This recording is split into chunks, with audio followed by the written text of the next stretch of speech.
Good evening, my name is Marion, and I am the president and owner of Leppert-Nutmeg Electric Motors, and tonight I am going to teach you how to perform an insulation resistance test, commonly known as a Megger test. The purpose of this test is to determine if the insulation on your motor has degraded to a point where it's shorted.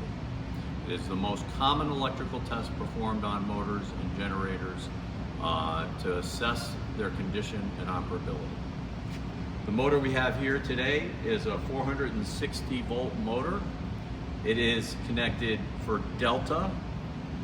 It is a 12 lead motor, and the Delta connection is such that as she zooms in, you can see here that 112, 210, 3 and 11 are tied together to perform your incoming leads, and then 4 and 7, 5 and 8, and 6 and 9 are also connected. And that's what makes this nice triangle, which we call the Delta. So what that means is then when I hook into any one of these incoming leads pairs, I'm testing the whole winding.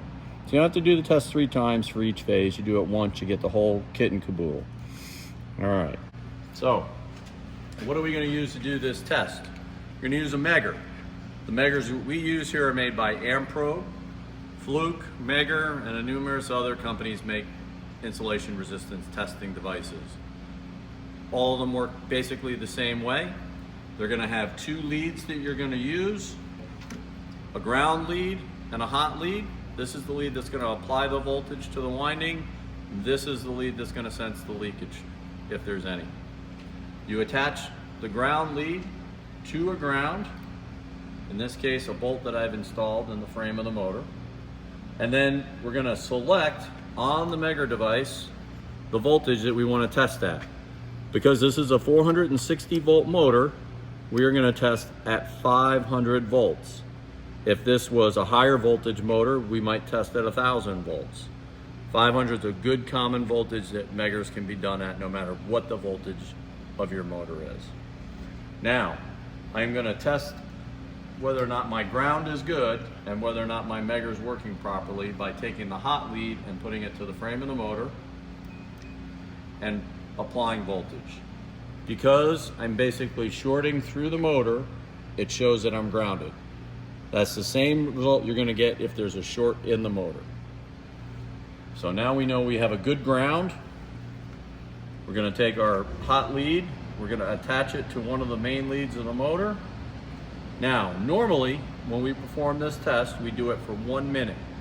And there's a timer switch that you can select the length of time that you're going to apply the voltage to the motor. In this case, it's set.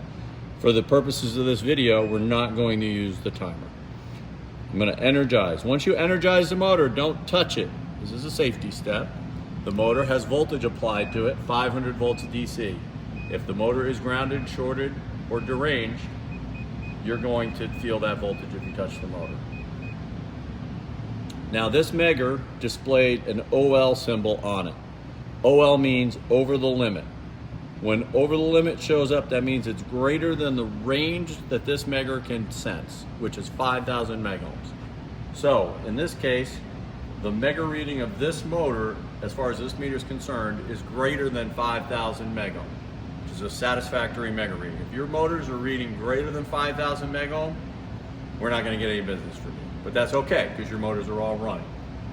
All right, now if I were to ground this motor, or if this motor had a short, it would look like this. I can take this lead, go like this, test, and notice it's grounded. So that would be the same thing that would happen as if there was a failure in the insulation on the winding inside the motor internally, or if the leads were nicked going through the frame, or any of a number of other reasons as to why the motor is grounded. Sometimes it's dirt and contamination or grease, a couple of different things. If your motor fails this test, now it's time to call us. We'll come in, we'll rewind it, we'll overhaul it. We may just replace it depending on the cost of repair versus the cost of new. If you would like more training on how to perform Megger tests, please feel free to contact us at 860-243-1737 or at sales@leppertnutmeg.com. That's sales@leppert-nutmeg.com. Thank you and have a good evening.